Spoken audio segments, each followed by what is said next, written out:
What are some of the do's and don'ts when you see an injured animal in your yard or in the road, or just you happen to come across it somewhere? So I highly recommend that if the baby's in immediate trouble, if it's safe to do so, to contain whatever it is and contact a licensed rehabber for advice on how to proceed. Please, we just implore people to not feed or give water or anything, but to keep whatever it is, baby squirrel, bunny, bird, whatever, dark, warm, and quiet, and contact a rehabber first.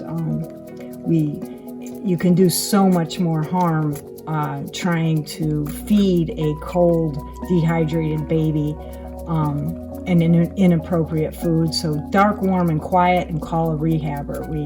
We just really ask people to do that.